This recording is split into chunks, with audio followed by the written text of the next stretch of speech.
Milí priatelia, príjemný dobrý deň vám želám. Dovolte mi privítať vás v našich inšpiratívnych rozhovoroch a predstaviť vám moju hostku. Je ňou pani magistra Zuzana Valábková, PCC. To si rozmeníme neskôr na drobné. V každom prípade ste úžasná dáma, ktorá ma zaujala neskutočným spôsobom mnohými videami, ale najmä jednou prednáškou, ktorú ste neviem pre koho robili, ale mala nadpis, že materstvom sa život nekončí, práve naopak. Čo všetko zaujímavé môže priniesť čas materstva, aj ten čas následný. Vitajte. Ďakujem veľmi pekne, Oka, za pozvanie. Ďakujem. Ja som veľmi rada, že ste prijali moje pozvanie. A chcem sa opýtať, máme toľké témy pred sebou a mnohé, ktoré ani nie je možné otvárať, pretože by sme museli urobiť 10 dielov. A to nemusíme, pretože vy s vašim manželom máte samostatný YouTubeový kanál, ktorý sa volá Odvážne rodičovstvo. Áno, správne. To ma nesmierne zaujíma. Povedzte mi, ako to vzniklo. No, my sme po istom čase toho nášho rodičovania si tak povedali, že často nás ľudia oslovovali, že ako to zvládate a čo s tými deťmi, ako riešite toto, ako riešite tamto. A my sme si povedali po istom čase, že možno by bolo dobré aj ako keby ľuďom posunúť ďalej trošku to, že čo sme zažili, ako nazeráme na niektoré témy, a vyšlo to vlastne z toho prirodzeného záujmu nášho okolia. No a my sme tak rok nad tým naozaj rozmýšľali. My sme aj urobili už dávnejšie prvý diel, ale pravdu povediac, že mne tá púsa ide trochu rýchlejšie ako môjmu manželovi, že on je veľmi nádavný práve na technické veci. Takže sme chvíľočku tak aj bojovali s tým, že či to teda budeme robiť spolu, alebo ja. Ale ako keby cítili sme toho ducha v tom, že bolo by dobré, aby sme to robili my dvaja ako partneri, že aby ľudia mohli vidieť aj tú mužskú časť, ako zmýšľa, ako sa stavia k niektorým veciam. No a dá sa povedať, že to tak dozrelo, že hovorí sa, že niekedy, že keď ľudia čakajú, že ten čas čakania nie je márny, že je to čas, kedy niečo dokáže dozrieť. Takže my sme si dali naozaj taký rok čakania v tomto a potom môj manžel hovorí, že ja si myslím, že už je ten čas, že mohli by sme to skúsiť, a odvtedy nám to funguje. Takže začali sme vlastne v marci a teraz sme natočili, myslím, 22. video. Je to skvelé, ja som si niektoré pozrela a naozaj si myslím, že ste dostali normálne Božiu myšlienku podeliť sa s ľuďmi o to, ako žijete, zdieľať s nimi a akými problémami aj vy prechádzate. A to, čo je na tom celom zaujímavé, to sme neprezradili, iste vás mnohí poznajú, ale mnohí aj nie. A to, čo je na tom nesmierne zaujímavé a čo mňa naozaj úprimne zaujíma, ako sa to dá, je, že vašimi rukami prešlo 11 detí. Niektoré sú vaše, niektoré manželové, niektoré ste získali. A ja sa zamýšľam častokrát nad tým, že niekedy rodičia majú problém naozaj pochopiť a viesť jedno svoje dieťa a nie je to takýto úctyhodný počet. Ako sa to dá? Lebo každé dieťa má predsa úplne inú povahu. No, dneska som práve mala rozhovor s jednou mojou budúcou študentkou a tá mi hovorila presne, takto sa ma pýtala, že ako to vy zvládate, že s toľkými deťmi a že ja s tým jedným. A ja hovorím, že viete čo, Katka, niekedy to jedno je náročnejšie ako tých 10, lebo tých 10, ono sa to tak nejak prirodzene pribúdalo a odbúdalo, čiže taký ten najväčší počet, ktorý spolu bol tých 8, tuším 9 detí.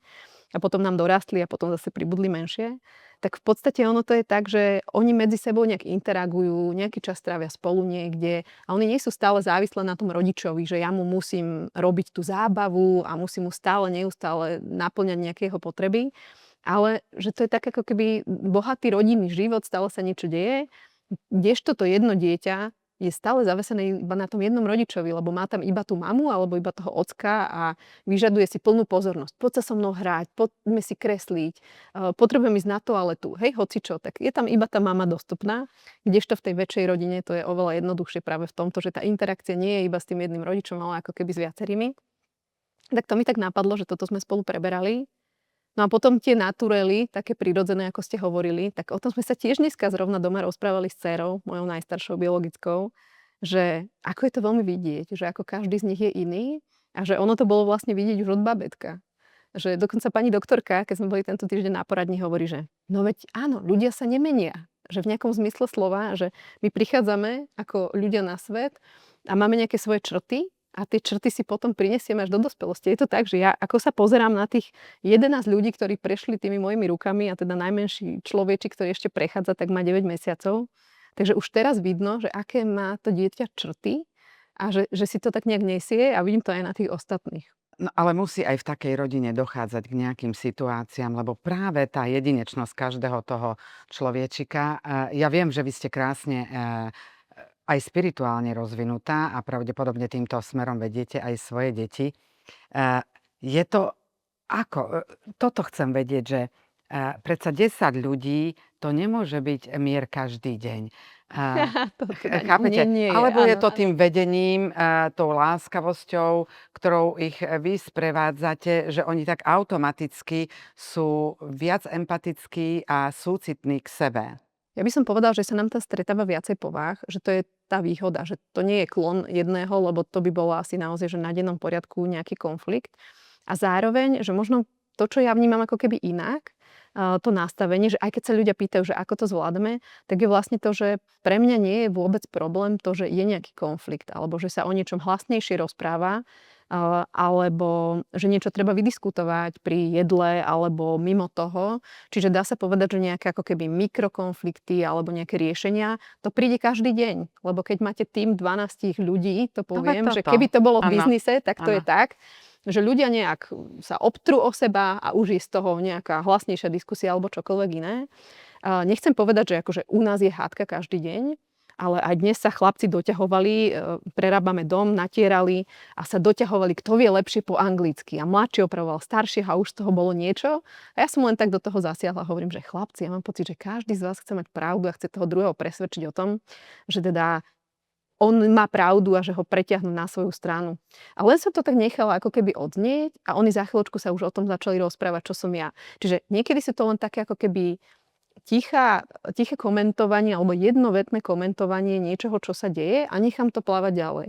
Ale Hej. keď zase vidím, že niektoré konflikty sa vyhrocujú a že to ide za hranicu toho, čo možno aj my vyznávame ako rodina nejaké hodnoty, tak zasiahnem, poviem, už stačilo, alebo porozprávame sa o tom inokedy, alebo čokoľvek iné. Čiže ja by som možno povedala, že skôr, že čo sú tie očakávania ľudí, ktorí sa pozerajú zvonku, že možno si predstavujú nejaký ideál, možno že každý, kto sa s nami stretáva alebo s kýmkoľvek iným, že má nejakú predstavu asi o tom, že ako to Áno, sme funguje, zvedaví, akí ako sú to tí funguje. Áno, ľudia. toto chceme vedieť, práve preto, že keď máme jedno, dve, tak ako ste povedali, že je tá naviazanosť na tých rodičov väčšia a keď je to jedno, tak prirodzene nemá tam ten tím, s ktorým by sa mohlo pohrať a ten rodič je ten, ktorý musí vytvárať program a venovať sa dieťaťu, čo je samozrejme správne a má to byť plnohodnotne zastúpené.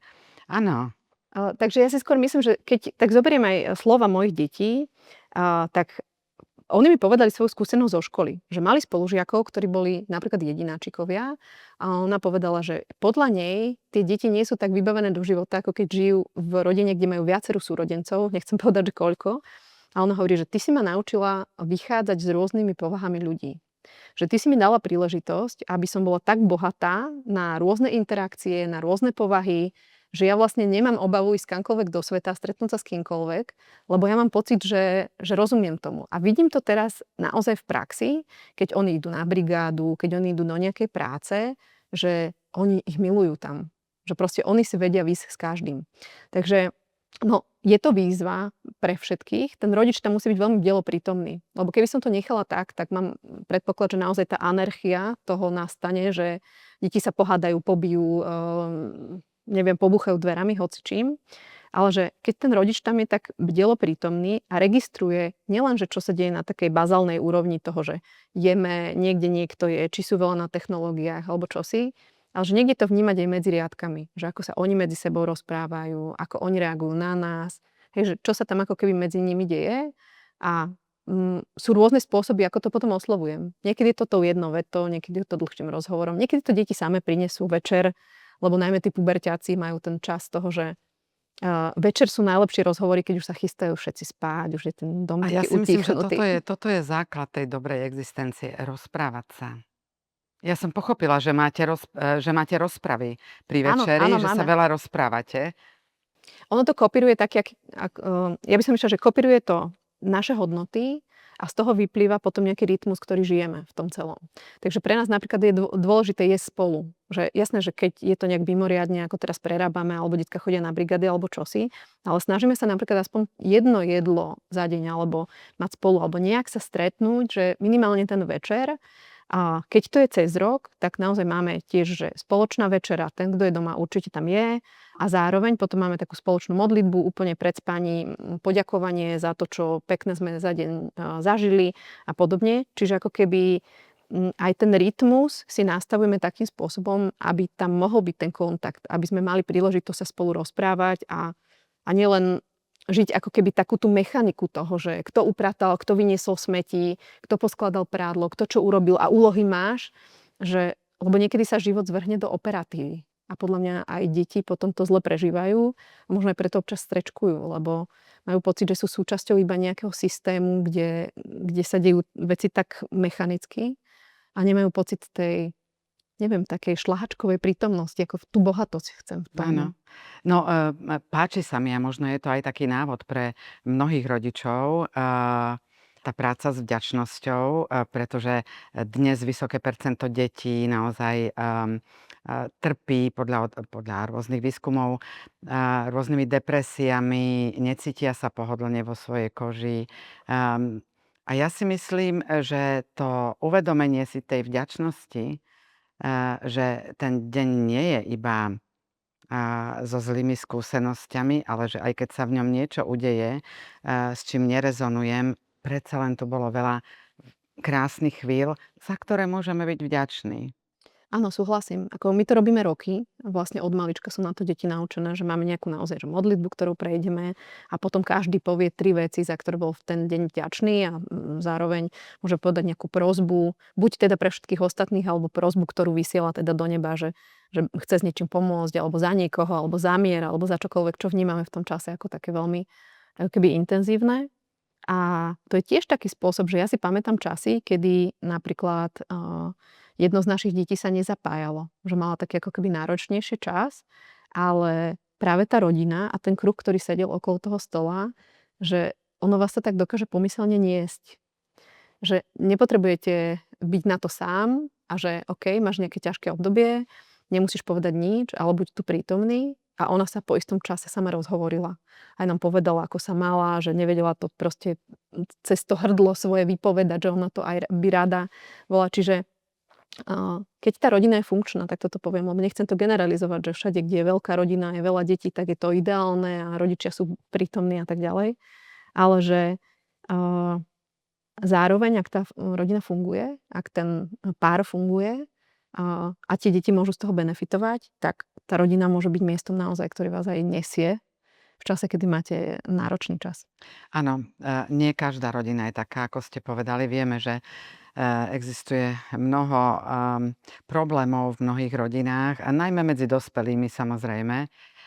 Iste sa stretávate aj v rámci coachingu s tým, a to by som potom naozaj rada rozmenila na drobné, ale teraz sa chcem zamerať na to, že čo by sme tak mohli poradiť ako takú uvedomujúcu múdrosť ľuďom, ktorí nepochopili, že keď oni nie sú schopní si rozumieť ako dospelí, nejakým spôsobom sa to nemá dotýkať ich detí.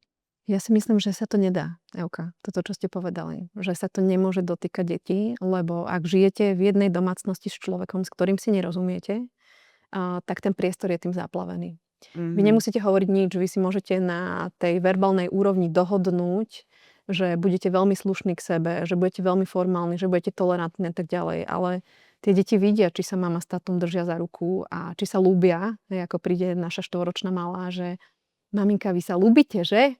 Že ako keby ešte preto verbálne potvrdenie toho, že vidí tú interakciu, vidí, že keď mňa poštípala dneska osa, tak môj manžel utekal, cibulu už krájal a podobne. Že to dieťa to vidí, tú interakciu medzi tými dospelými. Niekedy, keď je to divoké, tak je cesta zostať aj formálny a v rámci veku toho dieťaťa možno mu tak vysvetliť, hej, že čo sa aj deje medzi nami a tak ďalej. A keď sú to staršie deti, keď prichádzajú do tej puberty, tak to sú ľudia, mladí ľudia, ktorí vás prekúknú skrz naskrz, to je ako vás odrengenujú, čiže pred tými neskryjete nič. Oni veľmi dobre vedia, že ten vzťah nie je funkčný medzi tými rodičmi. Vedia to veľmi porovnať s rodičmi iných detí alebo podobne a oni by vám z fleku povedali, aj keby ste im nič nepovedali, že máte nefunkčný vzťah medzi partnermi, tak tie deti to vedia a cítia a vnímajú. Čiže tam už by som naozaj išla do takých spoločných rozhovorov, do porozumenia, možno aj toho, Asi že toto, áno. pretože A my skôr som mala na mysli, že povedzte, zbytočne netrápiť tie deti. Hej. Viete, isté. jak mám na mysli také mnohé tie rodiny a to bolo typické pre Slovensko, že žena alebo muž zobrali deti v úvodzovkách pod pazuchy a usekli to riadne a viac niekto nevidel buď tú mamu alebo toho otca, častokrát až v dospelosti, alebo vôbec nie. Alebo naozaj, ja neviem, domáce týranie a podobné záležitosti, že človek by mal prísť aj na to, že má so sebou nejaký problém. Lebo častokrát je to o tom, že mnohí tí jedinci majú so sebou problém, ktorý si nevyriešili Rozhodne. predtým a ktorý sa len kopil. A zbytočne doma vytvárajú napäté situácie. Samozrejme, že tie deti to cítia, ale také nejaké uvedomenie, že však už si veľký, rob s tým dačo. No, aj v kontexte témy, ktorú chceme preberať s mojím manželom, to je, že čo nás naučilo 17 rokov pestúnstva, lebo sme mali teda osvojenú súrodeneckú štvoricu. Tak sme si jeden z tých bodov v tom podcaste je, že uvedomili sme si, že buď vyrastieme, alebo nás to prerastie. A možno toto je ono, že niektorí ľudia starnú vekom, ale nestarnú v tom, že nechápu, že potrebujú trošičku aj zreflektovať, čo sa v nich deje. My máme pomerne, ako keby zlepšuje sa to, ale ešte stále máme veľkú kapacitu v tom, aby sme vedeli rozprávať o emočnej inteligencii, aby sme vedeli pracovať so svojimi emóciami, aby sme vedeli to komunikovať. A toto nikdy nebolo v Toto tejto nikdy nebolo, kultúre. áno. A ja som veľmi vďačná, že sa posledné roky o tom hovorí a nielen hovorí, ale že to ľudia praktizujú cez rôzne kurzy, aj tie vaše. Ale áno, toto je mimoriadne dôležité, že nikto za históriu, čo existuje náš národ, neučil nás komunikovať. Možno keby sme sa učili základy nejakej komunikácie, emočnej inteligencie a podobne, tak by bolo menej zvád v tých rodinách, v susedských sporoch a dnes to vidíme vlastne aj v rámci politiky a podobne. Tam sa to veľmi jasne ukazuje v tom, že mnohí tí ľudia skutočne idú, ako im tá pusa narástla, bez akejkoľvek kultivácie. No, my sme sa nenaučili zaobchádzať so sebou. Toto je jeden predmet, ktorý by podľa mňa patril do každej školy. Že keď už aj sa zlepšuje to, že komunikačné tréningy všelijaké, aj iné tréningy, ktoré môžu ľudia absolvovať, tak to je ako keby na takej, že vedomostnej úrovni. A vedomosti sú veľmi dôležité. Ale ten osobný prežitok je rovnako dôležitý k tomu. A to je, ja tomu hovorím, že zaobchádzanie so sebou, pretože my aj môžeme mať vedomosti, ale nemusíme vedieť, ako ich aplikovať na seba. Čiže že toto je asi ono, že vedieť, možno odpovedať si naozaj na také otázky, že prečo som vlastne tu, že čo sú tie moje hodnoty a čo je zmysel tých vecí, ktoré robím. Lebo keď si toto položíme, tak získavame odpovede vlastne, že tak keď na seba nazerám ako na niekoho, kto má hodnotu rešpektu alebo slobody alebo niečo podobného, tak nikdy nespravím to, že zoberiem dieťa pod pazuchu, lebo som rešpektujúci aj voči svojej bývalej partnerke alebo partnerovi, aj voči tomu dieťaťu a som otvorený ako keby diskutovať. Problém je v tom, že keď sa partneri rozvádzajú, častokrát používajú práve deti na to, aby to bol nástroj pomsty voči tomu druhému, či už kvôli nevere alebo nejakým iným dôvodom, ktoré tam boli. No a toto je tragické, hej, že ja som to skôr sa snažila zobrať z toho, že ľudia ako ešte žijú v tých rodinách, že ešte tí partneri sú spolu a niečo sa tam deje, že tak poďme niečo s tým ešte robiť. Ale keď už to je taká vypukla situácia, ako vy spomínate, Evka, tak áno, častokrát sa deje toto. A ja to, čo som si všimla, lebo mám aj osobnú skúsenosť z rodiny, a ja mám osobnú skúsenosť, lebo som druhýkrát vydatá, tak sú ľudia, s ktorými nespravíte nič. Že toto pravidlo platí. Áno, to som pochopila, že sú ľudia, ktorým môžete, moja babička hovorila, že andelským hlasom mu môžete hovoriť. A aj tak sa ako keby nič nestane, lebo ten človek nemá kapacitu, aby vám vôbec rozumel. A on ešte zápasí s nejakým svojím vlastným hnevom. A potom je tu taká výzva, ktorá možno ľudí nepoteší, a to je, že ten, kto vie viac, ten, kto je múdrejší v tom vzťahu, ten, kto má viac tej emočnej inteligencie, ten, kto má viac toho Filipa Ako keby celkovo, nažitého aj, áno, áno. tak on je zodpovedný trošku viac za to, aby to možno trochu navigoval. Aby on seba reflektoval, aby skúšal ísť tou cestou, ktorá je eventuálne možná, práve preto, že to nerobí ako, že OK, keď ty mne takto, tak ja tebe takto, ale robí to práve z toho rešpektu a slobody voči tým deťom. A vtedy sa častokrát aj stane, že tie deti, keď dorastajú, tak zrazu vidia, že aha, tá mama neharúsi na toho otca a keď chceme, tak nás tam pustí, ale veľa sa s nami rozpráva o tom, ako sa máme, čo žijeme a tak ďalej. Čiže v nejakom zmysle slova tá pokojná interakcia, tá sebareflexia a ten rozvoj svoj, lebo ja sama viem, že to nie je jednoduché. Ja som tiež posielala moje deti otcovi a posielala som ich inej žene a tiež bolo mnoho vecí a situácií, cez ktoré som si musela prejsť a zreflektovať si, že OK, v tejto situácii sa zachovám takto. Akože chcela by som niekedy možno aj, že nech to je štíplavé pre toho druhého, ale bolo by to dobre pre deti. Rezonuje to s To tým, ani v prirodzení nemáte. že rezonuje to ako keby s tým, kto ja som, kým chcem byť, čo chcem ako keby reprezentovať aj pre svoje deti. No nie, tak akože utíchol ten oheň a mohol sa ísť ďalej. Ale hovorím, sú ľudia, ktorí majú na to kapacitu, aj takú ako keby osobnú. A potom ja si myslím, že to veľmi súvisí aj s výchovou, z rodiny, s ktorou prešli, s traumami, ktoré tí ľudia častokrát majú a ktoré si nesú a potom nejakým spôsobom to je ako keby copingový mechanizmus, že oni sa snažia cez tie deti, cez tie situácie si ošetriť niečo sám. To znamená, sú ľudia, s ktorými v skutku nepohneme a chvála Bohu za to, že veľká skupina ľudí so sebou pracuje, je otvorená a chce. Áno, Chce vďaka Bohu. sa cítiť lepšie, mať dobré vzťahy a robí preto zo svojej strany, čo sa dá. Áno, že im naozaj záleží na tých deťoch, ktoré sú, či chceme alebo nie, tak sú plodom nejakej lásky a prišli sem z nejakého dôvodu. Takže podľa mňa je stále dosť veľa ľudí, ktorí hľadajú tie spôsoby, ako vychádzať s ex-partnermi, kvôli tým deťom, kvôli deťom, ktoré prichádzajú, akokoľvek. Veľa lásky a pochopenia. Tak. Áno. A je to práca, žiaľ, ako keby je to práca. Je to práca. Nie je to také Ja by veľmi som povedala, že je prirodzené. to drina častokrát. Je to drina a veľa uvedomení. Mnoho uvedomení, ktoré ku človeku prichádzajú a ktoré si naozaj musí nejakým spôsobom spracovávať a nielen, že musí, ale aj chce. A myslím si, že to je aj o tom zrení, o tej múdrosti, ktorá cez tie rôzne veci k nám prichádza. Ale zároveň napríklad nie len partnerské vzťahy môžu byť takéto, o akých sa bavíme, ale môžu to byť aj rodinní príslušníci, ktorých milujeme, lebo sú pokrvní, lebo sú naši, buď naše deti, alebo prijaté deti, alebo to môžu byť rodičia, ktorým tiež bolo nadelené len nejakým spôsobom po istú hranicu, mentálne, duchovne a podobne. A z toho môžu vyplývať takisto rôzne situácie, ktoré sú ťažké pre nás. Ja som častokrát počúvala a videla rôzne články, ako ľudia hovoria, treba sa odstrihnúť od toxických ľudí. No, to môžete od cudzích, samozrejme.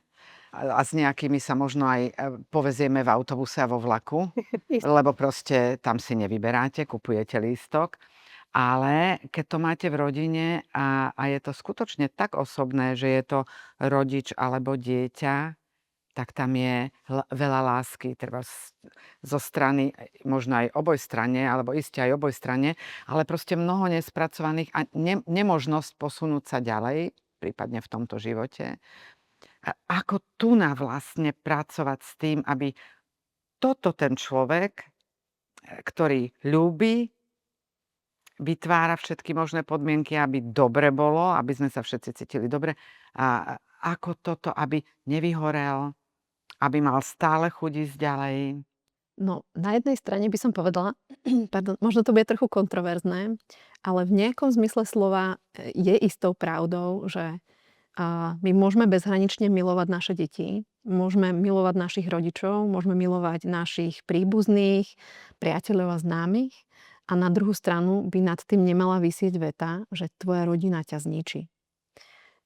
Pretože aj to sa môže diať, že my čím viac naše deti vyrastajú, tak sa stávame rovnocennými partnermi. A už nie sme dieťa a ten dospelý, ale už sme dospelí a dospelí. To znamená, tie naše role, hoci tam stále v pozadí je to, že matka a dieťa, tak sa trošičku zmenili a my potrebujeme nechať ten priestor tomu druhému dospelému, aby mohol byť dospelý, aby si mohol nájsť svoje miesto v živote, aby mohol spraviť aj svoje vlastné chyby.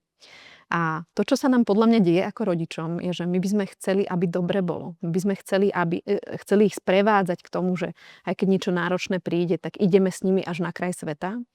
A niekedy zabudneme, že ideme už nad limit toho, čo by sme mali, čo by bolo dobré. A možno by som aj povedal, že odpovedať si na to, že čo je to tá láska. Že niekedy je láska niekoho nechať ísť. A niekedy je láska pri niekom zostať sedieť. Že čo je to v tom konkrétnom prípade. Ja veľmi nerada generalizujem veci, že treba urobiť toto alebo tamto. Niekedy vidíte, že aj keď to je to dospelé dieťa, ktoré je nefunkčné, tak potrebujete s ním ešte pokráčať. Ale niekedy vidíte a cítite a vnímate, keď ste naozaj taký akože prítomní v tej situácii, že ja ho musím nechať ísť. Je to ťažké pre mňa, je to ťažké pre to dieťa, ale musíme obaja vyrásť. Takže myslím si, že áno, niekedy je aj cesta, presne aby tam nevysela tá veta, že naša rodina nás zničí, lebo nemali by sme to dovoliť, lebo v tom momente je to opičia láska. Je to niečo, že mňa to bolí, tak nechcem ísť ďalej. Tak stále ako keby ošetrujem ten priestor.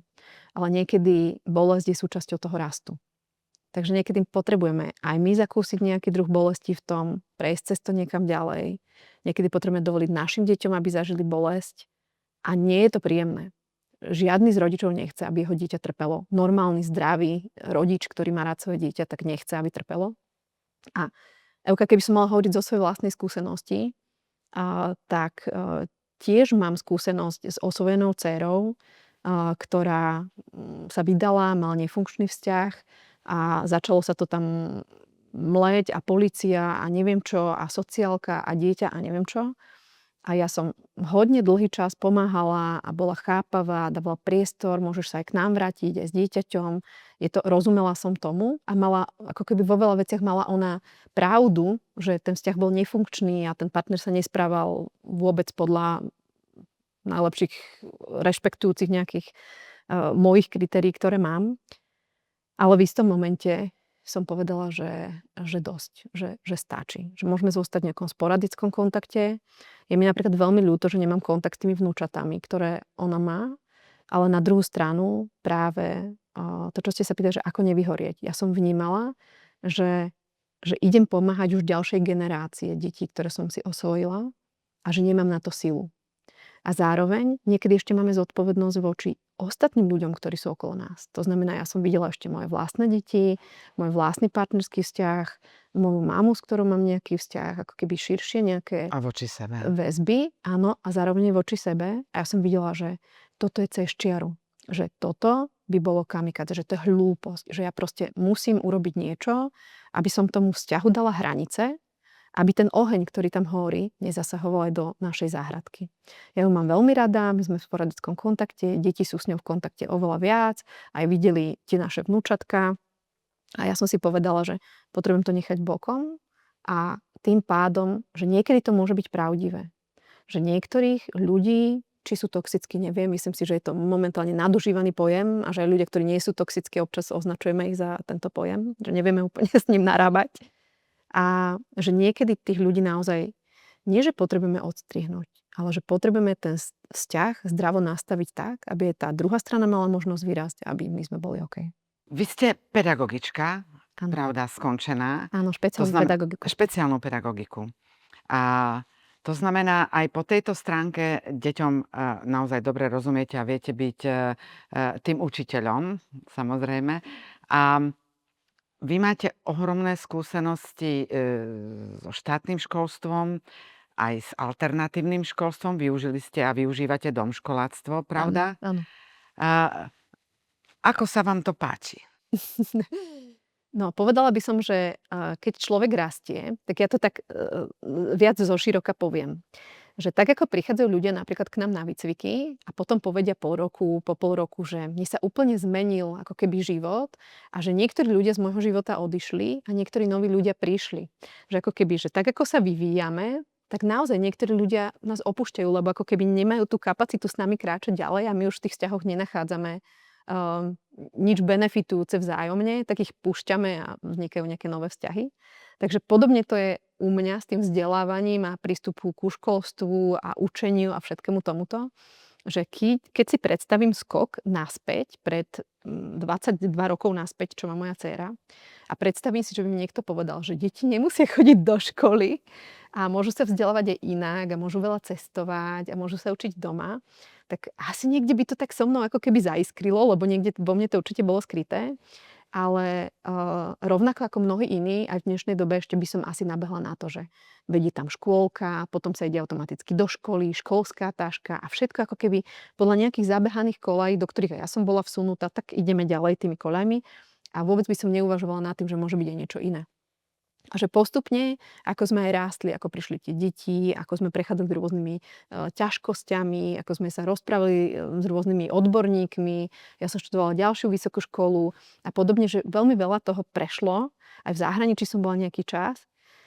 Tak aj ten môj pohľad na to, že čo to vlastne znamená vzdelávanie a čo to znamená učenie a ako to celé môže vyzerať, je dnes úplne diametrálne odlišné, ako to bolo pred 22 rokmi. A ja si myslím aj to, že do tých hodnôt, ktoré som vždy asi nejaké mala, som postupne dozrela. A že momentálne ten môj život sa oveľa viac riadi tým, že aké hodnoty máme ako rodina, ako pár, ako ja, ako osobnosť. A že veľmi by som chcela to práve zapojiť aj do toho vzdelávania a preto sme sa vlastne po covide hneď v prvej možnosti, ako sa dalo, tak vlastne náš syn nastúpil na domškoláctvo, ako prvú možnosť vlastne vôbec, že sa to dovolilo, že na druhom stupni mohol byť domškolácky život. Lebo dovtedy to bolo tak teda, že žiaci museli byť v Čechách a všelijak sa to hľadalo. Ako registrovaný. Áno, bolo tu kopu ľudí, ktorí mali domškolákov aj pred tým časom, ale bolo to trošku viac komplikované. No a my sme boli vlastne tá prvá várka ľudí, ktorí išli na to domškoláctvo. A ja si myslím, že aj tam sme veľa vyrastli. Znova aj ako rodina, aj ako to zmenilo nazeranie mojich starších detí na to, že a čo on robí a on sa neučil dneska a čo sa učil a že som videla, že ako veľmi je tam zaužívané to, ako oni to mali, ako chodili do školy a po tých 4 rokoch toho domškoláctva aj oni sa na to úplne inak pozerajú teraz už, keď prešli si tým procesom a zároveň ja som sa musela odškoliť, by som povedala, v tom zmysle, že som jedna moja známa to volá, že deschooling, že jednoducho oslobodiť sa od tej myšlienky, ako má prebiehať škola a vzdelávanie, lebo tie štruktúry máme veľmi silné. Hej. Naučiť sa teraz písať v tomto čase. Dieťa musí dokázať toto, musí urobiť toto. Keď nespada do normy, do krabičky, hneď je zlé, hneď je pomalé, hneď toto treba riešiť, hneď máme nálepku, máme diagnózu pre to dieťatko.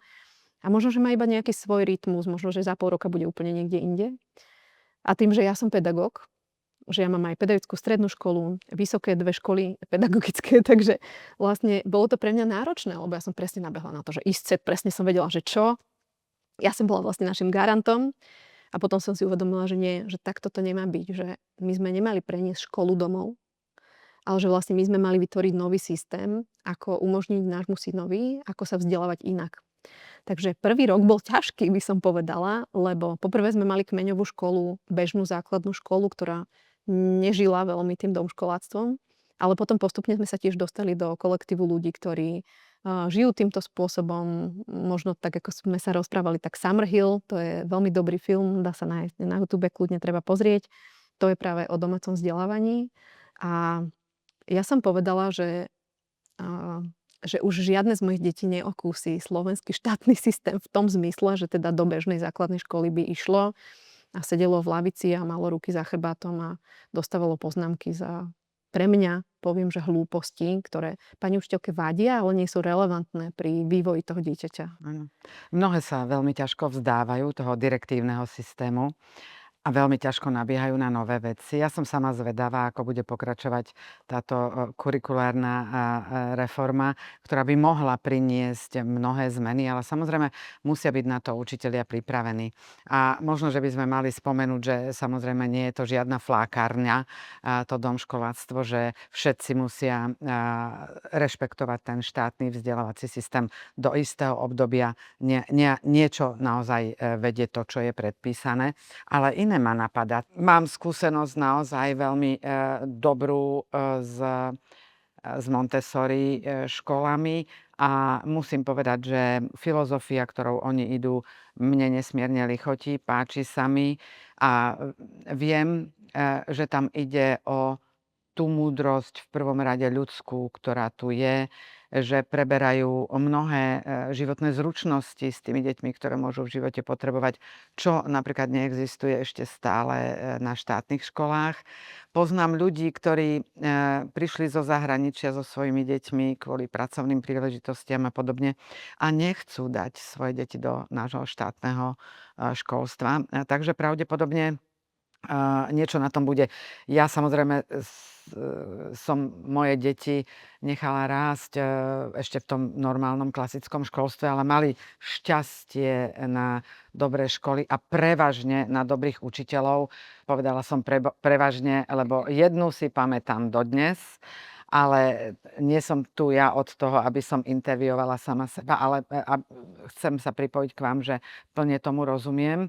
A držím palce tomu, aby to školstvo sa rozvíjalo všetkými možnými smermi na Slovensku, aby sa udržali či rodinné školy alebo iné súkromné školy, domškoláctvo ako také, pretože má to svoj zmysel. A najmä ochrániť tú jedinečnosť tých malých detí je mimoriadne potrebné, čo hovoria aj vedci, hej, že ako náhle nastúpia do tých štátnych škôl, tá ich jedinečnosť, tá kreativita, ktorá tam bola do istého času, je zrazu posunutá, vysunutá niekde inde. Presne to mi napadlo, že presne tento prieskum som videla aj ja, že ako tá kreativita toho dieťaťa, keď príde do tej školy, ako keby postupne klesá. Podľa mňa to je veľká škoda a presne ono je to, že my vlastne že tá Mária Terezia mala dobrú myšlienku, že treba vzdelávať ľudí, lebo to vzdelanie je naozaj sloboda, že keď vieme veci, tak vieme sa inak rozhodovať, sme naozaj kompetentní, nedostaneme sa do nejakých prekárnych situácií životných. Ale na druhú stranu potom takáto technická priemyselná revolúcia, kedy potrebovali sme ľudí mať v závodoch a potrebovali sme, aby všetci pracovali, tak bolo treba, aby sa ti deti nahnali do nejakej inštitúcie, alebo čo s nimi? Ale že keď ideme trošku ďalej dozadu, tak to, čo sa dialo, bolo, že rodiny žili pospolu.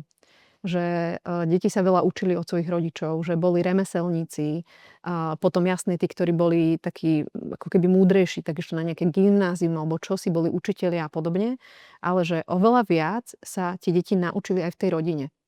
A že podľa mňa aj toto je trošku také, že niekedy rodičia prehadzujú svoju zodpovednosť na ten štát, že my tu platíme dane a my robíme toto a toto a vy sa máte starať o to, aby naše deti mali to primerané vzdelanie. Ale že tiež to bude možno trošku kontroverzné, že ja si myslím, že my ako rodičia sme prví zodpovední za to, ako vzdelávame naše deti, čo im odovzdávame a nielen vzdelávame, ale aj ich vychovávame. Že niekedy je to, že výchovno-vzdelávacia inštitúcia. Toto vám plne dávam za pravdu, A samozrejme. že ako keby, že vychádza to aj z tej rodiny a že keď napríklad to dieťa vidí toho rodiča, že sa vzdeláva, že číta knihy, že robí niektoré veci, tak to dieťa to robí prirodzene a nepotrebuje, aby mu to niekto v škole hovoril alebo aby ho k tomu nútil. A na druhú stranu, ja som robila v školstve, čiže ja viem, čo to pre tých učiteľov znamená a týmto by som naozaj chcela že oni to nezvládajú, ale ja poznám mnohých učiteľov, mužov, ktorí majú dve práce, ktorí učia, pretože ich to nesmierne náplňa, baví, vidia v tom zmysel, majú tie decká nesmierne radi, ale na druhú stranu majú rodinu a nedokážu zaplatiť ten život pre tú svoju rodinu a majú druhé zamestnanie. To znamená, že naša priorita nielen, že nejde do vzdelávania, ale ani na tú podporu tých pedagógov, aby boli uznávaní. To som v niekoľkých videách toto vyslovene učiteľ, pán počiarkla. farár, bola kedy bolo. Proste peniaze treba tým učiteľom. Je to tak, všetci potrebujú z niečoho žiť a aby jedna múdra, inteligentná zložka učiteľov tu riešila otázku prežitia, je predsa nemožné. Ale tu by Aby sme veľmi dostávali aj odbočili podporu. k Áno. ekonomickej stránke našej krajiny, v čom síce obe nie sme odborníčky, ale možno by sme vedeli dobre poradiť, lebo musíme napríklad držať rodinnú kasu a podobne, hej. Jasné, určite. Ale áno, nadviažem na to, čo ste hovorili, že rodina je prirodzene tá prvá zložka, kde deti majú dostať nejaký príklad.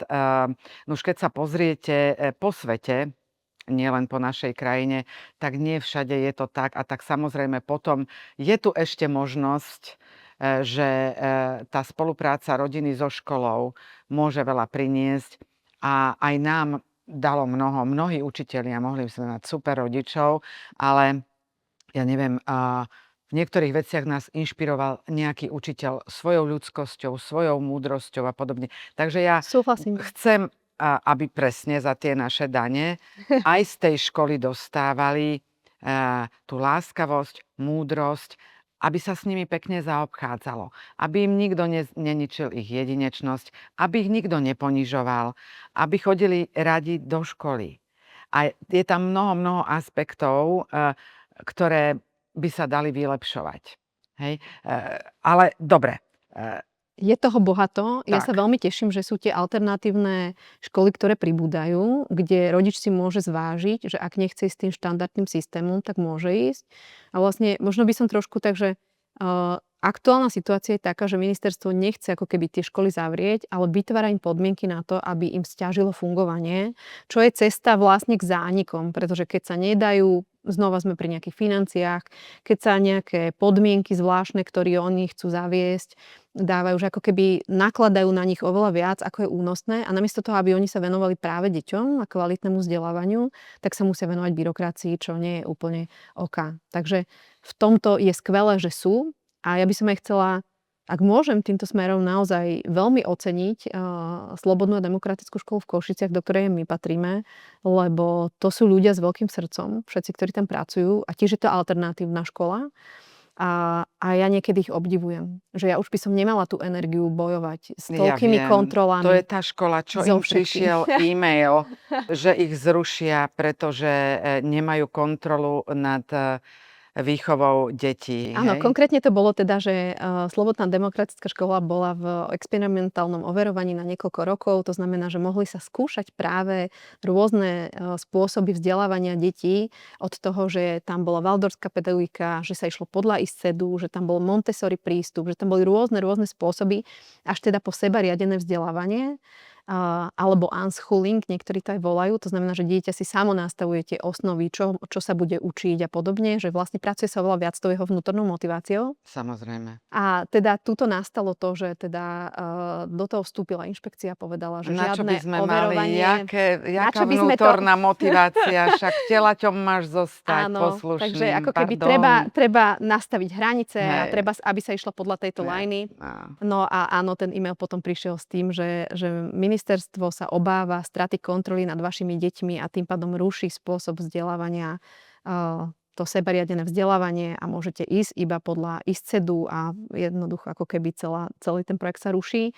Častokrát je to zaujímavé, že či sú to alternatívne školy alebo či sú to práve školy, ktoré ponúkajú domáce vzdelávanie alebo nejaké iné formy vzdelávania, že niekedy si tá nazvem to, že zatiaľ neinformovaná spoločnosť, že nechcem povedať, že nemúdra alebo nevedomá, že zatiaľ neinformovaná spoločnosť myslí, že to je ako keby nebezpečné, že je v tom nejaký druh rizika, ale že v skutočnosti poviem, že naozaj vysoké percento hraničiace so stovkou pomaly, čiže 98 nech tam dáme, tých ľudí, ktorí majú v nejakých alternatívnych školách alebo tých, ktorí dovolujú toto seberiadené vzdelávanie deťom, sú vysokoškolsky vzdelaní ľudia, inteligentní, ktorí buď nejak podnikajú alebo sú na vyšších postoch, že to nie sú, že toto vzdelávanie nie je preto, že aby moje dieťa nemuselo chodiť do školy a ja by som nemusela platiť poplatky a nech je teda doma a mne odpadne všetko, že práve naopak, že my chceme, aby tie deti mali väčšiu slobodu, aby sa mohli naozaj kvalitne rozvíjať, aby sme mohli cestovať, aby neboli šikanované. Hej, ako náš syn, on má taký jemne feminný ráz, pretože aj môj manžel je taký akoby jemnejší a to bolo od maličkého, že to bolo od 1. stupňa, že proste ty si buzerant a ty si na to ešte teraz, keď boli deviatáci mali rozlúčku so školou, tak on sa tam napriek tomu, že teda už nechodil do školy dlho, prišiel pozrieť, no čo myslíte, čo bola prvá otázka? Ty si fakt není buzerant? A on, že nie som. Hej, že a teraz, keď si to predstavím, že to dieťa to má na dennom poriadku, že ty si taký, ty si hen taký, ty si onaký, lebo on je aj taký ako keby väčší intelektuál. A keď spojíte deti na tej dedinskej základnej škole, kde to je všetko spádové, tak tento intelektuál tam prirodzene vytrčá. To znamená, poďme mu dať, poďme ho zraziť, poďme ho uraziť, poďme niečo spraviť. A ja sa potom ani nečudujem, že nám rastie ten počet detí. Toto je nešťastná téma, ale teda poďme to Není ozvučiť. nešťastná.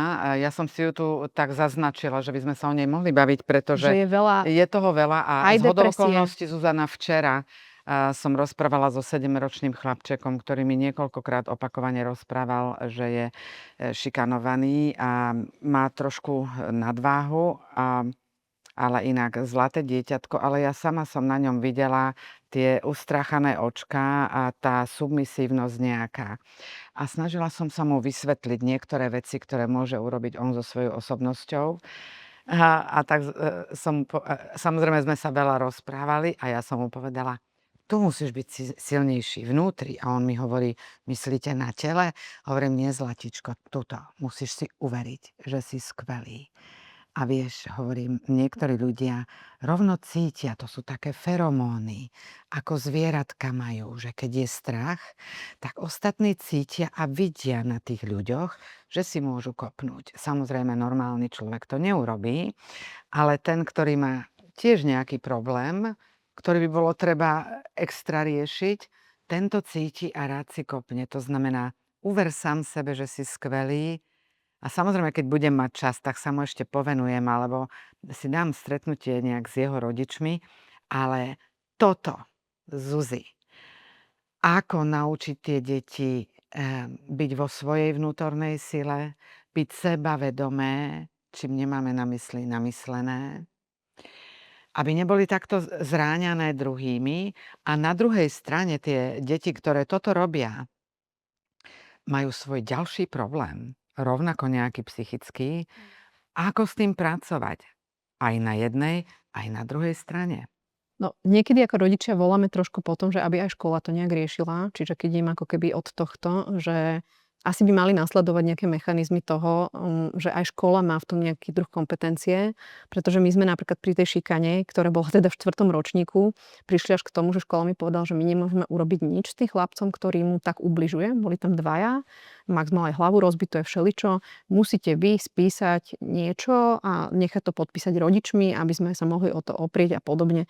Čiže myslím si, že niekedy tie školy to majú nešťastné, že nemajú ako keby kompetenciu, čo s tým spraviť a sami sa s tým trápia, takže pre nich mám trošku aj pochopenie. Na druhú stranu treba to riešiť. Bolo by dobré, aby tam bolo viacej odborníkov. Myslím, že aj toto sa teraz hýbe, že sa robí rôzna osveta, že prichádzajú psychologičky, psychológovia do škôl, rozprávajú deťom, že veľa sa s tým pracuje. Určite nie ešte dosť, ale teda ako keby už sa to nejak začína hýbať. No a to, kam mne myšlienky zabehli, je, že napríklad ten Max bol šikanovaný do tej 4. triedy, alebo teda do začiatku tej 5. triedy, potom nastal COVID, takže on už vlastne do školy nechodil viac.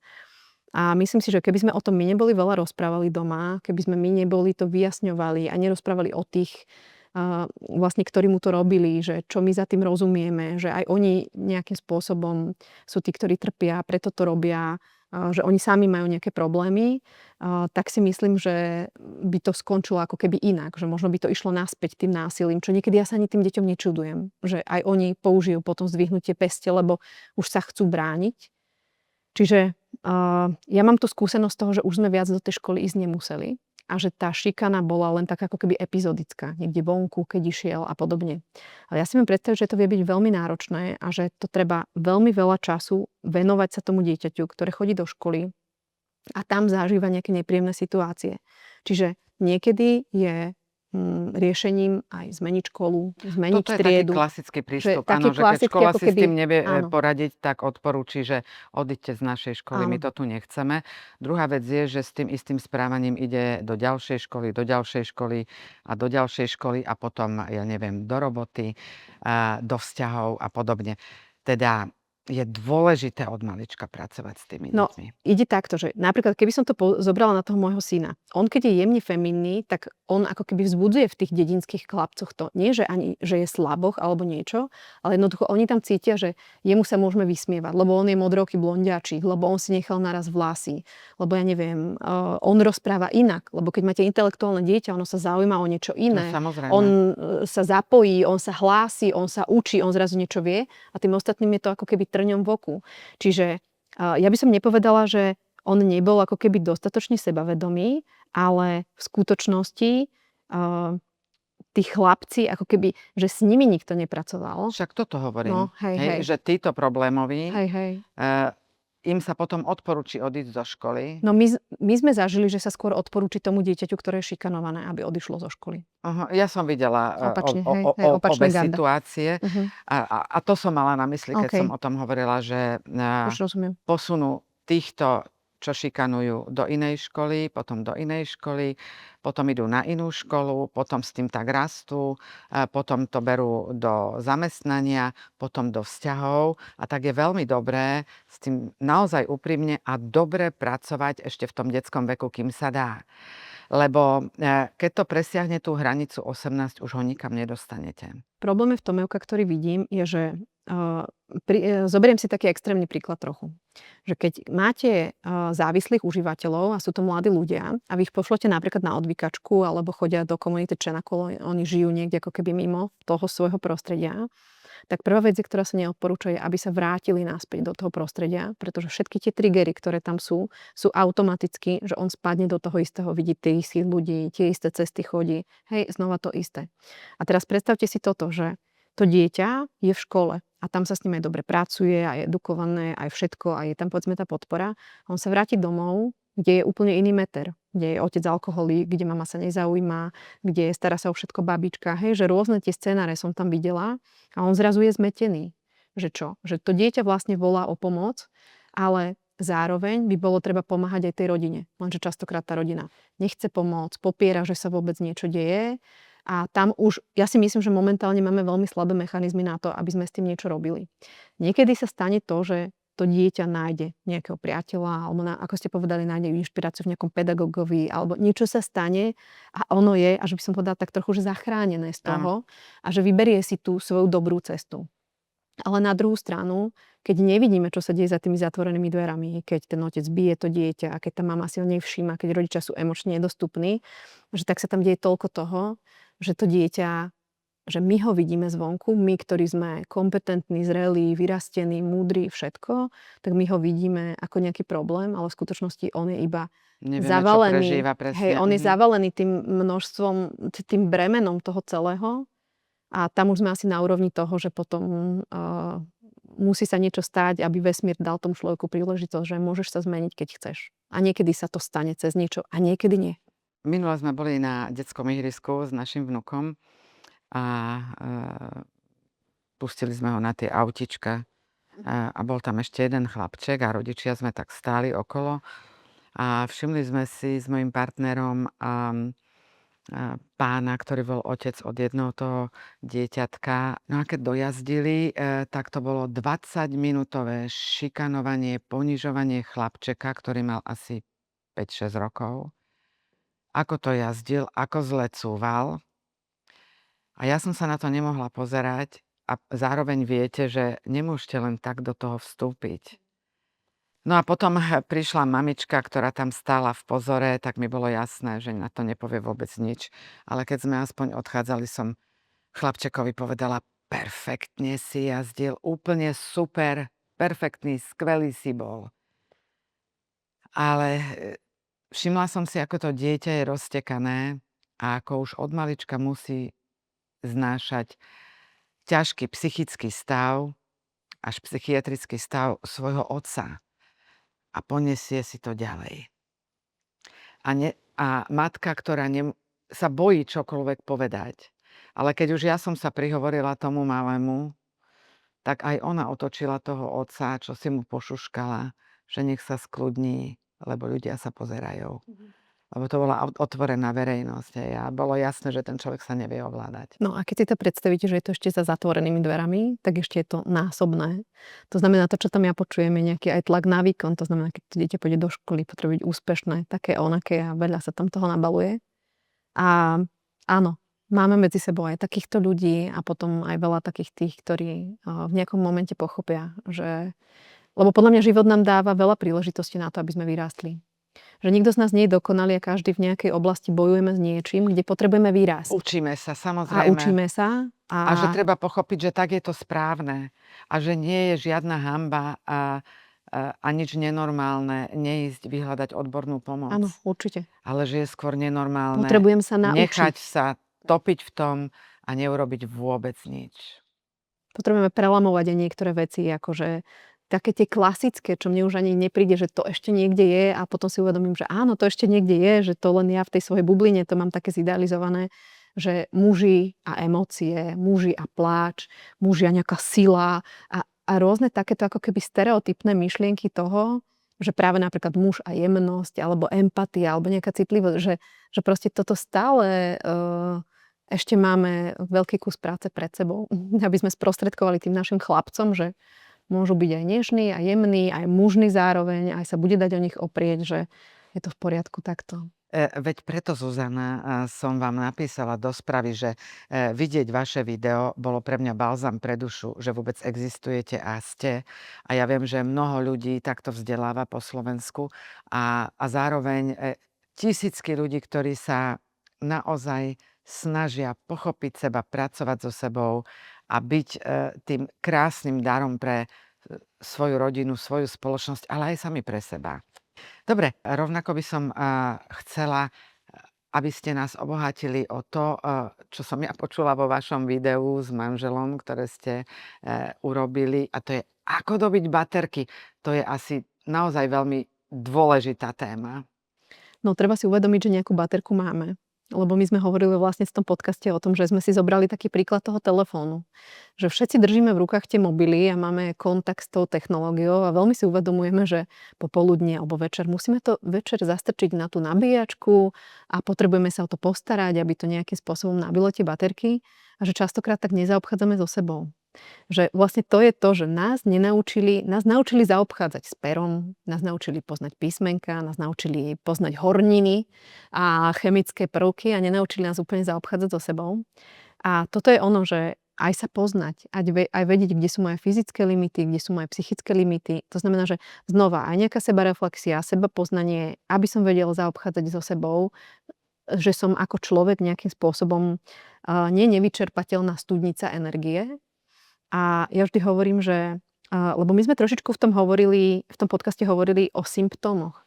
A že ľudia môžu aj cez toto ísť, že niekedy kričíme, niekedy sa hneváme, niekedy robíme situácie, kedy si povieme, že to som prešvihol, alebo my sa vnútorne cítime nepríjemne. A že sú to tie signály, ktoré už by sme mali počúvať. A že sú to tie signály, ktoré... A čo vtedy urobiť? Čak deti sa nedá vysťahovať? Áno, nedá sa vysťahovať, ale dá sa plánovať svoj čas, lebo sa hovorí, že každý z nás má 24 hodín úplne rovnako. A tak ako ten telefón musí ísť na tú nabíjačku, tak aj my potrebujeme dobiť jednoducho tie naše baterky. A ja by som možno aj urobila takú odbočku v tom zmysle, že každý z nás má rozlične veľkú baterku. A každý z nás potrebuje rozlične veľa toho dobíjať.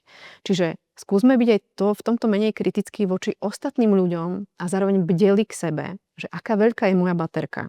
Či má 4 paličky, alebo má 2, alebo má 10 a koľko toho potrebujem. Teraz sa hodne hovorí o vysokocitlivých ľuďoch, ktorí potrebujú možno trošku viacej oddychovať, ktorí potrebujú viac ticha a podobne. Čiže spoznať vôbec to, aká veľká je moja baterka a potom spoznať tie zdroje toho dobíjania. Čiže Ajovka, vy ste mi hovorili, pôjdem do lesa. Rovnako, moja baterka žije na to, že žijem pod lesom, že potrebujem prírodu, potrebujem zeleň, potrebujem chodiť, potrebujem kráčať Tancovať krásnu hudbu, v tej prírode. Áno, my tiež máme vône, veľa, áno. veľa hudby. U nás doma je tiež. Ja tancujem menej, ale občas sa pridám k Aurorke. Čiže každý máme ako keby tieto svoje veci ako. Ale niekedy pre niektoré maminy to môže byť iba to, že keď moje dieťa zaspí, tak neutekám naloadovať tú pračku a neutekám ten riad umývať, ale naozaj si doprajem aspoň 10 minút pokojného sedenia, práca s dýchaním, urobím si nejaký čaj, nechytím do ruky telefón. Že toto bola jedna z tých Teda vecí. vedome sa nabíjam. Áno, vedome, doslova. Lebo niekedy robíme to, že ideme po tom rýchlom dopamíne, že však veď ten telefón. Dieťa zaspalo, pozriem si na 10 minút. Hej. Strávime tam pol hodinu, 3/4 hodinu, niekedy hodinu. Človek nevie, že čo sa stalo, tie maminy, a povedia, že veď som si mala oddychnúť. Dieťa sa zobudí, maminka je ešte unavenejšia, ako bola predtým. Čiže je to trošku taká pasca naša, ale prejsť k tomu vedomému, že či už je to príroda, či už je to. Niektorá mamina by si mohla ísť láhnuť s tým dieťaťom, lebo keď nespí v noci, tak potrebuje ako keby si láhnuť. Keď je to, že máme viacej detí, no tak dohodnúť sa s tým partnerom, že naozaj potrebujem niečo, dobiť si baterky, ísť sa prejsť, ísť s kamarátkou, trošku sa vyrozprávať. Hej, že každý máme tie svoje zdroje a potrebujeme, neexistuje univerzálna rada. Ja si myslím, že jediné, čo by som ja vnímala, ako také, že možno taký jeden bod, ktorý by mohol fungovať pre každého, a je to, že ten kontakt s tým prírodným von niekam. Že toto napríklad aj počas covidu bolo pekne vidieť, že ako veľmi začali ľudia trpieť depresiami a všelijakými psychickými ťažobami. No prečo? No pretože sme nemali kontakt. Poprvé sociálny kontakt nám chýbal, po druhé nám chýbala príroda, vonku, všetko to, čo nás obklopuje, farby, zeleň, vzduch, že toto si myslím, že naozaj pomáha výjsť z toho svojho domu, z tej svojej ulity, ísť niekam, nadýchať sa, rozchodiť to, získame úplne inú perspektívu na to, čo žijeme. Boli momenty, kedy veľa detí malých, mne normálne Evi stačilo iba to, aby ma môj manžel nasadil do auta a pol hodinu A som s ním povozil. niekam išla a ja som si hovorila, že aj inde žijú ľudia a chodia. A ja to poznám. robia Ako ono je niečo. veľmi ľahké zotrvávať v tých kolotočoch takých, jak vrtuľka. To je naozaj také automatické. A môže byť niekedy normálne, že problém z toho vystúpiť. Ja to poznám aj na sebe, aj keď už teraz nemám malé deti, ale poznám to na sebe, že keď začnem niečo robiť a zabudnem sa pri tom a už sa aj cítim unavená, ale už som lenivá ísť von. A vtedy sa musím vyslovene obuvákom vystrčiť z domu, aby som si potom poďakovala, Ježiš, to bola dobrá myšlienka. Ako ma len mohla napadnúť? Áno, s týmto súhlasím, že niekedy je to také ako keby boj o to, že my vieme, ktoré tie lieky, že keď dáme, že máme také liečiky a my si môžeme pomyselný liečik vybrať a my častokrát aj vieme, ktoré tie liečiky to sú.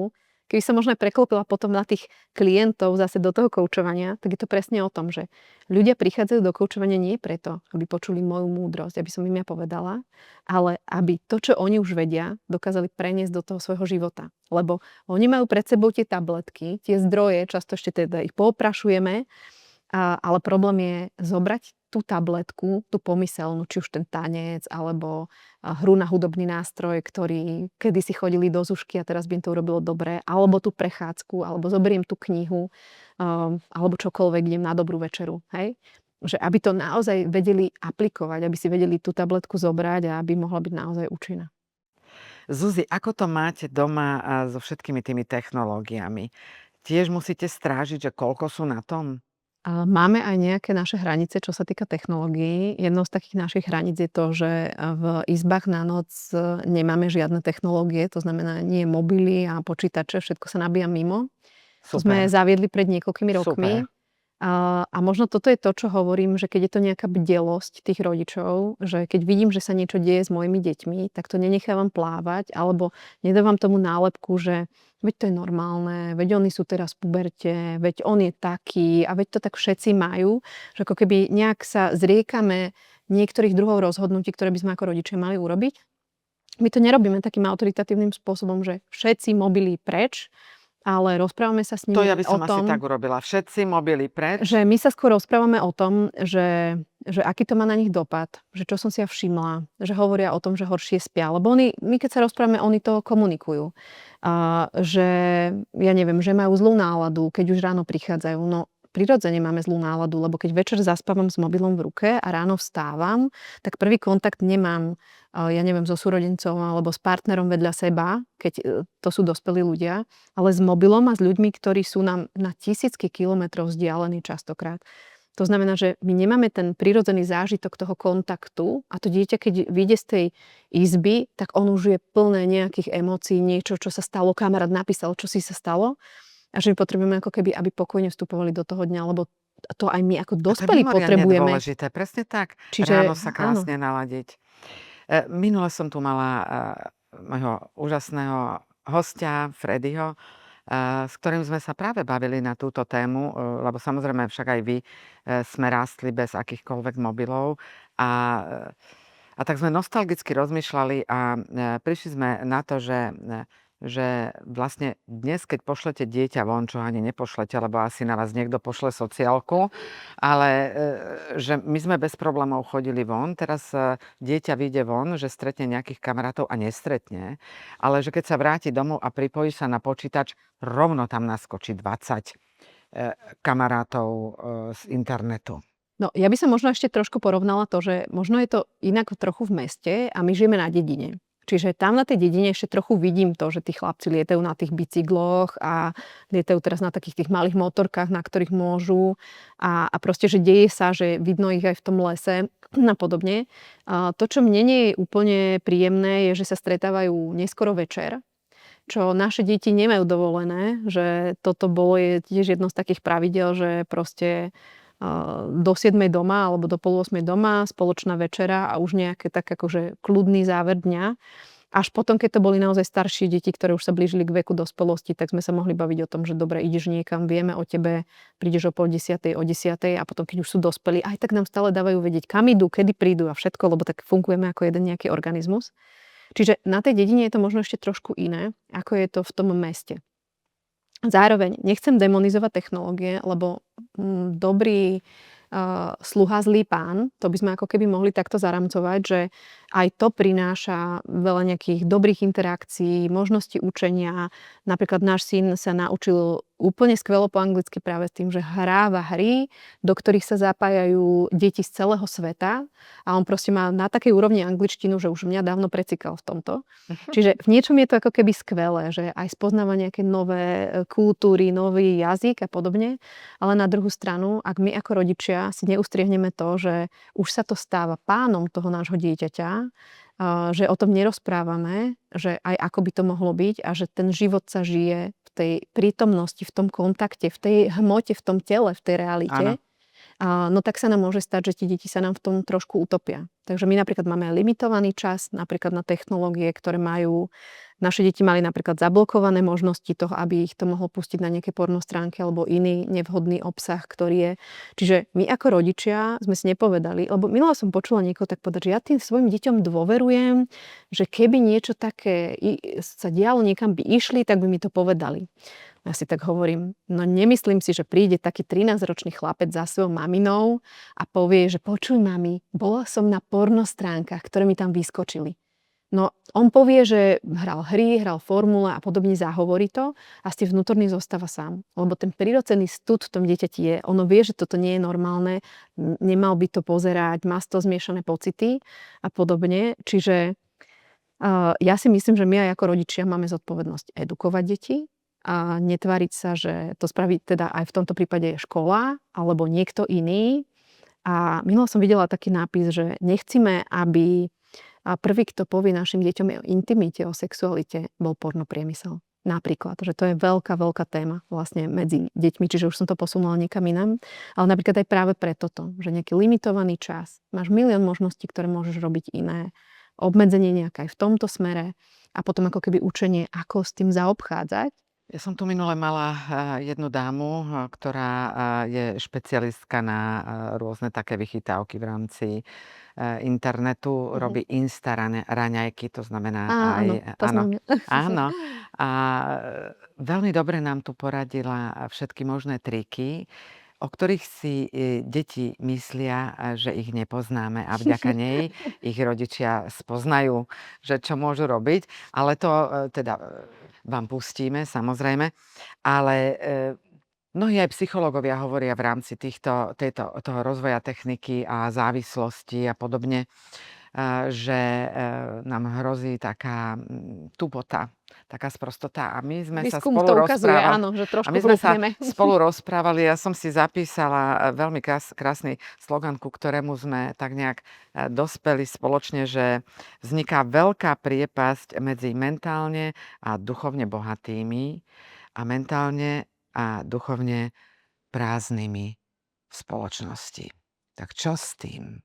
Neviem, nemám liek na všetko. Nemáme liek na všetko, ale ja A si myslím, že stále musíme strážiť ten taký zdravý sedliacky rozum, lebo niekedy aj tí, čo si myslia o sebe, akí sú inteligentní a vzdelaní, um, sa trochu pletú, lebo tam ešte ide o mnoho ďalších vecí, ktoré z nás robia tú človečinu, to krásne v nás. Hej, že ani tá vzdelanosť, ani tá inteligencia ešte nezaručujú, koľko inteligentných a vzdelaných psychopatov chodí po svete. Hej.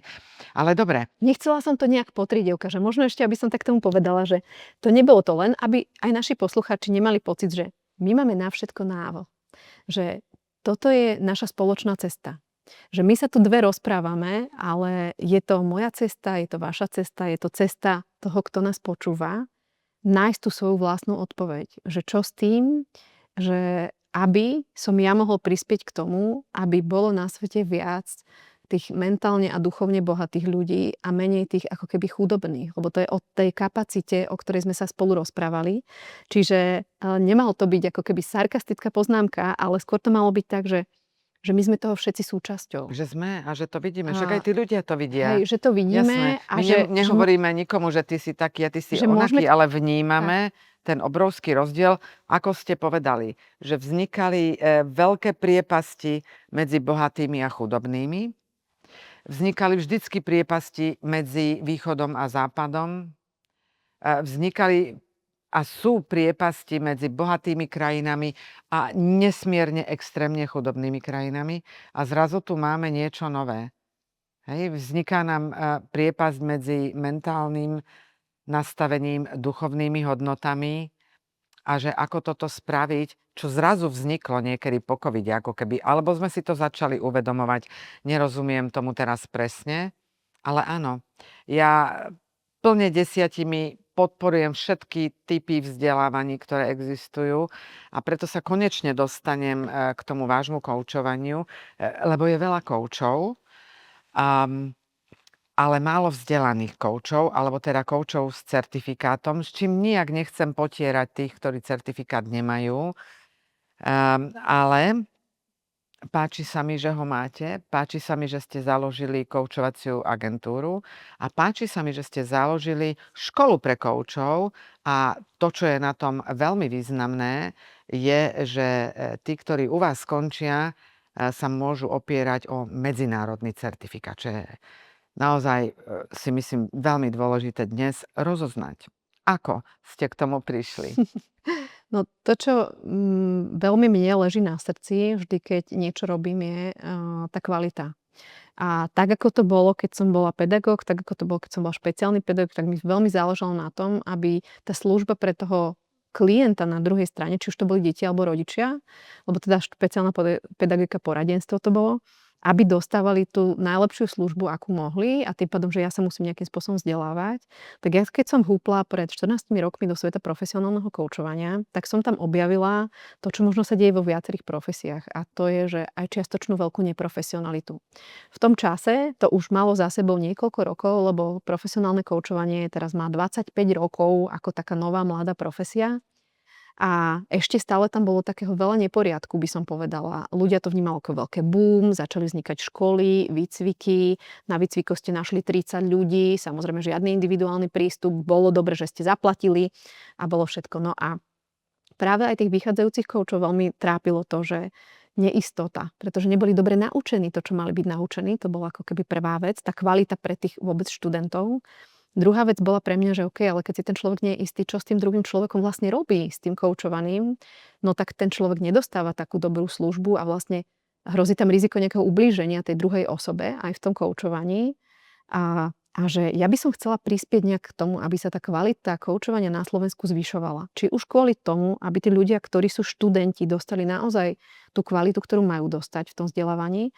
A na druhej strane, aby aj to koučovanie, ktoré sa robí priamo s tými ľuďmi, bolo naozaj profesionálne a nebolo len také, že, ako my tomu hovoríme občas, že ľudový coaching, že ja si tak nejak myslím, že čo by som s vami mohla porobiť, to s vami porobím. Keď to vypáli dobre, tak je to super. Keď to nevypáli dobre, no poviem, že ste boli komplikovaný klient. Hej. Že ako keby... Ale v zásade, keď už teda ste otvorili túto tému, ten coaching nie je o tom, že vy radíte človeku, Nie. čo by tak mohol urobiť, ale že je to o tom vedení, aby on sám objavil to svoje nové. Presne tak. Ja by som to možno prirovnala k tomu, že je to také profesionálne sprevádzanie niekoho cez náročnú situáciu, cez zmenu, cez nejaký cieľ, ktorý by chcel dosiahnuť. Často sa hovorí, že ľudia buď k niečomu kráčajú, to znamená, že niečo chcú, alebo od niečoho odchádzajú. A z praxe vidím, že je oveľa viac klientov, ktorí chcú od niečoho odísť, ako niektorých, ktorí, ako keby to percento tých, ktorí k niečomu smerujú, je oveľa menej. Že možno máme aj taký naturel slovanský alebo slovenský, že my vyhľadáme pomoc alebo hľadáme nejakú podporu až v momente, keď nás veľmi tlačí ten kameň v tej topánke. Že keď nás tlačí trošku a keď by nás mohol tlačiť, tak ešte nerobíme nič a čakáme, až sa tá situácia stane niekedy neúnosnou a potom vyhľadávame tú pomoc. No a možno sa ešte vrátim k tomu, že práve tá moja túžba potom, aby tí ľudia dostali tú profesionálnu službu toho sprevádzania cez rôzne životné situácie, tak som si povedala, že nemôžem robiť iba coaching ako svoju prax, ale potrebujem ovplyvniť aj celý ten, poviem to, že priemysel koučovací. A v tom momente som si povedala, že urobím koučovací výcvik taký, aký som ja chcela zažiť, keď som bola na začiatku svojej koučovacej cesty. A dneska ich mám niekoľko tých výcvikov. Taká moja srdcovka je existenciálne koučovanie. Je to presne, čiastočne, to môže byť aj niť v tomto rozhovore, to, že naučiť sa zaobchádzať so sebou. Že to je jedna ako keby z takých headlinov. A potom je to druhý výcvik, ktorý vediem v prístupe zameranom na riešenie s mojou kolegyňou Vierkou Tataj. Takže naozaj mám pocit, že ovplyvňujem to, čo som chcela, že tá vízia profesionálna tam ide, ale zároveň to neviem urobiť inak, ako s tým, kto ja som. Takže častokrát to je také spojenie, že keď ľudia prichádzajú, tak chcú sa naučiť profesionálne koučovať, vedia, že to robím férovo, že to napríklad nepreplatia, že dostanú naozaj pozornosť v plnej miere a na druhú stranu nejakým spôsobom ich priťahujem ja ako osobnosť, alebo to, aká som, alebo to, akým Áno, vaše spôsobom žijem. skúsenosti, vaša otvorenosť Áno. a najmä to, že máte tie certifikáty medzinárodne uznávané. Áno, to sú ako keby, je to medzinárodne platné. To znamená, každý, kto skončí u nás výcvik v škole, dostane certifikát, ktorý je platný na celom svete, je uznávaný a my našich študentov sprevádzame až k tej medzinárodnej certifikácii v zmysle nezávislého certifikovania ešte Medzinárodnou federáciou koučovania alebo Rada pre coaching a mentoring alebo možno lokálne, čo je Slovenská asociácia koučov. A toto už keď máte, to je ten titul, ktorý ste prečítali za môjim menom, to je to PCC, to je jeden z tých titulov, tak vlastne vy ste medzinárodne rozpoznateľní v tej komunite koučov. Ešte by som povedala, že u nás to je také ako keby, že v plienkach, že coaching a kouči a čo a sa to mieša s tými ľudovými koučmi. Ale keď idete do Anglicka, keď idete do Škótska, keď idete do Ameriky, tak tam to je vysoko vážená profesia, že niekto robí profesionálne koučovanie a práve tieto tituly dopomáhajú k tomu, aby sme vedeli, že kto je práve ten coach, ktorý prešiel naozaj riadnym vzdelaním a ktorého overil aj niekto, kto nebol iba z jeho školy, ale aj nejaký nezávislý hodnotiteľ. No, je to významná profesia aj z toho dôvodu, pretože je náročná. Je to pomáhajúca profesia, ktorá rovnako podľa mňa je náročná v tom, že musíte so sebou pracovať.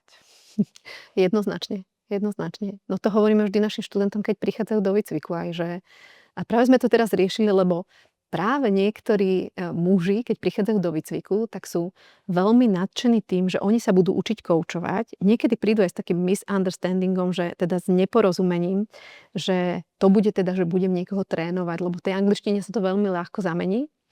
A potom prídu na to, že ja som úplne prekvapený, čo to je, veď ja mu ani nemôžem povedať, čo má robiť. Hovorím, ale veď Vy mu presne o tom nemáte toto povedať, je. čo má robiť, áno. A potom sú prekvapení z toho, že čo? Ja mám byť koučovaný?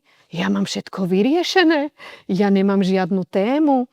Tak potom im pomáhame samozrejme aj cez toto prejsť, že akým spôsobom si nájsť nejakú tému a samozrejme budovať čo najviac toho bezpečného prostredia. Preto nie som veľkým fanúšikom veľkých kurzov koučovacích, kde je veľmi veľa ľudí, lebo v tom koučovacom, aj keď sa to učíte, tak potrebujete nejaký svoj vlastný inkubátor, nejaké bezpečné prostredie, kde môžete sa učiť, robiť chyby, ale zároveň keď ste v roli koučovaného, kde môžete odkrývať aj nejaké svoje veci, ktoré si v tom procese vlastne môžete aj vyriešiť. Tak niekedy hovorím, že ľudia si tak vyriešia aj jedno, aj druhé, že aj získajú vzdelanie a na druhú stranu aj kopu svojich vecí vyriešia počas výcviku. Áno.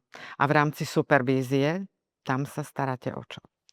Ja som supervízor, ktorý je teda tiež akreditovaný na Úrade práce, sociálnych vecí a rodiny. A mám to taký mix, že mám ľudí, ktorých supervidujem v rámci koučovania. Napríklad supervidujem koučov, ktorí sa venujú mladým ľuďom. A to je veľmi dôležité v tomto smere preto, lebo mladí ľudia, deti, alebo teda tí adolescenti sú riziková skupina. Z toho pohľadu, že teda ešte aj tie mozgy nemajú úplne vyzreté, aj tá zodpovednosť rozhodovať sa o niečom, aj vychádzajú z toho prostredia školy a rodiny, kde majú nejaké väčšie autority a zrazu oni presne, to je tá moja veta, ktorú už veľakrát tu opakujem, že dávame im priestor, aby sa naučili zaobchádzať so sebou. Že nie len, že čo mi kto povie, ale ako sa ja k tomu vzťahujem, ako o tom premýšľam.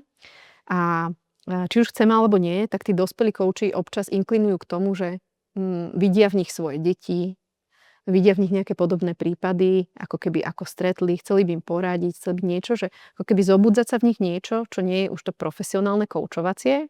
Hoci je to v poriadku, je to veľmi ľudské, ale my sa snažíme zachovať tú profesionalitu aj voči tým študentom, adolescentom, deťom, ktorí prichádzajú do toho koučovania a preto sa im venujeme supervízne, že teda, aby si to tam práve poriešili, čo sa v nich deje v tých koučoch, keď pracujú s tými mladými.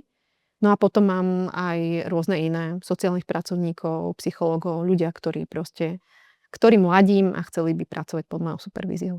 Ja si myslím, že jedným z takých veľmi dôležitých momentov každého dobrého, či už mentora, kouča alebo akejkoľvek inej pomáhajúcej profesie, je schopnosť načúvať ľuďom.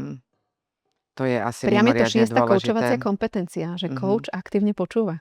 Pravda. A zároveň musí byť všetko v súlade s etickými princípami. Čo je tu myslené? No, úplne prvú kompetenciu, ktorú máme, my ich máme 8, nebudem našich poslucháčov unavovať, ak ich bude zaujímať coaching, tak spokojne nech sa na mňa odkážu. Tá prvá kompetencia je práve to, že coach pracuje eticky. A je to veľmi dôležité, lebo vlastne tá etika nám určí nejaký rámec tej profesie.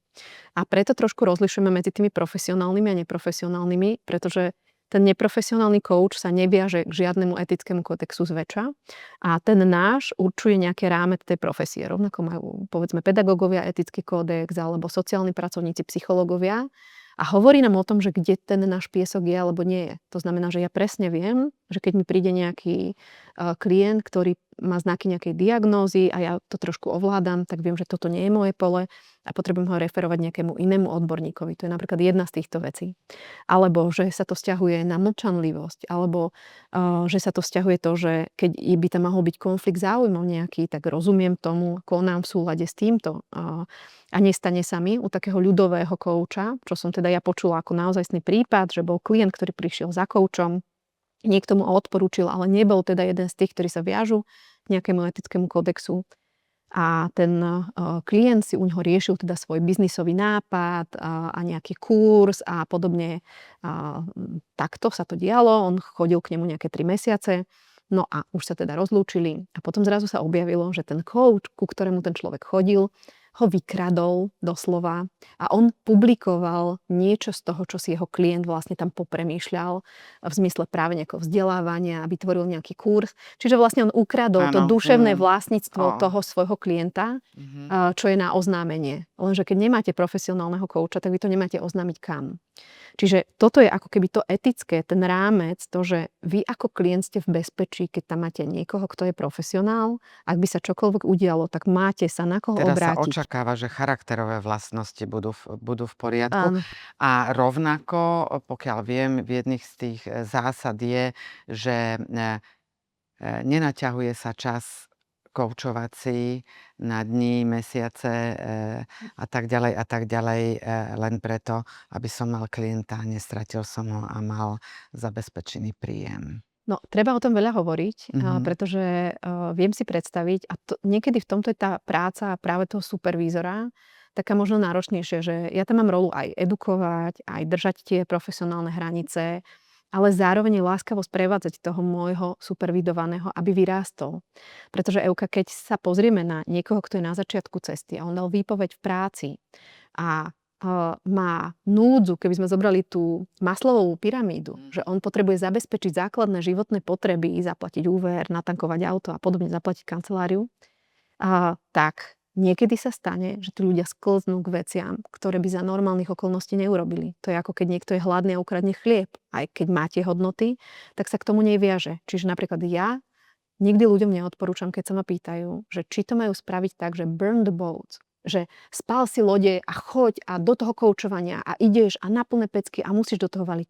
Nie. Maj pevnú pôdu pod nohami, pekne si túto buduj niečo a zároveň ale maj stabilitu, lebo to sa okamžite prejaví v tvojom neetickom správaní. Lebo keď sme hladní po financiách, keď potrebujeme niečo, tak áno, budeme navyšovať stretnutia, budeme hľadať našim klientom témy, ktoré ešte môžeme spolu vyriešiť a potom sa dostávame možno do takého profesionálneho jazyka, kde máme závislých klientov, ktorí za nami chodia za všetkým a už to nie je ani zdravý vzťah, už to nie je ani funkčná spolupráca a jasné, že to je prekročenie tých etických hraníc. Ja aj gratulujem k tomu všetkému, čo ste Ďakujem. dokázali, pretože popri tom všetkom, popri vašich úžasných, krásnych deťoch a všetkých povinnostiach a hrncoch, tak je to naozaj, boli ste obdarená a ďakujem, že vás máme. Ďakujem veľmi pekne za rozhovor a milí Ďakujem veľmi pekne. priatelia, verím, že sme vás zaujali našimi témami. S mojou hostkou by som sa mohla baviť ešte veľmi dlho, ale tak ako vypnite nás. Ale predtým ešte, aké sú tie stránky, kde vás nájdú? Keď si hodíte do Google Zuzanu Valabkovú, určite vám vyhodí hneď moju koučovaciu školu, to je coachagency.sk. Agency nie je ako agentúra, ale ako taký dobrý základ v angličtine. A potom, tak ak chcete také lifestyleové veci trošku viacej, tak nás nájdete na Odvážnom rodičovstve, je to aj web a zároveň nájdete ten kanál aj Na na YouTube. YouTube. Čiže na YouTube nájdete Zuzanu Valabkovú, ktorá je viac koučovacia a potom Odvážne rodičovstvo, ktoré je naše lifestyleové. Ďakujem veľmi pekne za úžasný, výživný rozhovor. Ďakujem veľmi pekne, Euka, za pozvanie. S láskou. Milí priatelia, takto bola Zuzana Valabková. Ja sa na vás teším už na budúce. Dovidenia.